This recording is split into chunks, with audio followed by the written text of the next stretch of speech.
ಇನ್ನು ಉಪಚುನಾವಣೆಯ ಜಟಾಪಟಿ ಯಾವ ಥರ ಆಗಿದೆ ಅಂತಕ್ಕಂಥದ್ದು, ಯಾಕೆಂದರೆ ಮೈತ್ರಿ ಧರ್ಮ ಪಾಲನೆ ಆಗಬೇಕು ನಿಜ, ಆದರೆ ಮೈತ್ರಿ ಪಕ್ಷಗಳ ನಾಯಕರ ಹೇಳಿಕೆಗಳು ಒಬ್ರದ್ದೊಬ್ರದ್ದು ಒಂದೊಂದು ರೀತಿ ಆಗ್ತಾ ಇದೆ.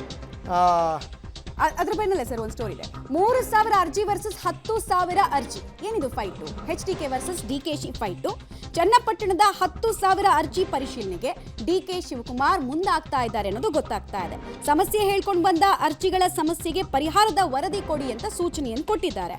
ವರದಿ ಕೊಡೋದಕ್ಕೆ ಜಿಲ್ಲೆಯ ಅಧಿಕಾರಿಗಳಿಗೆ DCM ಸೂಚನೆ ಕೊಟ್ರ ಅನ್ನೋದು ಪ್ರಮುಖ ಪ್ರಶ್ನೆ.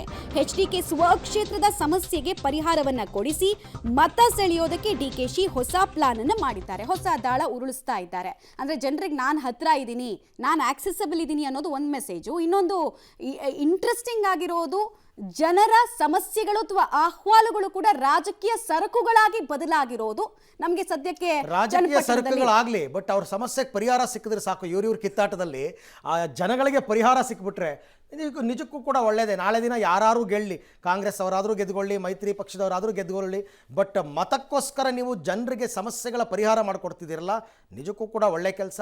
ಕುಮಾರಸ್ವಾಮಿ ಅವರೂ ಮಾಡಿಕೊಡಿ, DCM ಅವರೂ ಮಾಡಿಕೊಡಿ, ಸಿದ್ದರಾಮಯ್ಯನವರು ಮಾಡಿಕೊಡಿ, BJP ಅವರು ಮಾಡಿಕೊಡಿ, ಎಲ್ಲರೂ ಅನುಕೂಲ ಆಗಲಿ ಜನರಿಗೆ. ಈ ಮುಖಾಂತರವಾದರೂ ಕೂಡ ಎಲೆಕ್ಷನ್ನಲ್ಲಿ ನೀವೇನು ಉತ್ತರ ಕೊಡಬೇಕು, ಯಾರಿಗೆ ಮತ ಹಾಕಬೇಕು, ultimately it's left to you, Channapatna ಕ್ಷೇತ್ರದ ಮತದಾರರಿಗೆ.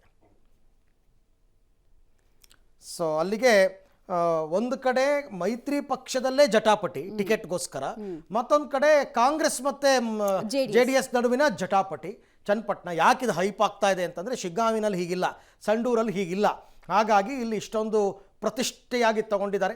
ಮಾಜಿ ಮುಖ್ಯಮಂತ್ರಿಗಳು ಬೇರೆ ಕುಮಾರಸ್ವಾಮಿ ಅವರು, ಅವರ ಕ್ಷೇತ್ರವನ್ನು ಬಿಟ್ಕೊಡ್ತಾರಾ ಅಥವಾ ಎರಡೂ ಪಕ್ಷಗಳು ಒಗ್ಗೂಡಿ ಕ್ಷೇತ್ರವನ್ನು ಉಳಿಸ್ಕೋತಾರಾ ಅಂತಕ್ಕಂಥದ್ದನ್ನು ನಾವು ಕೂಡ ಕಾದು ನೋಡಬೇಕು.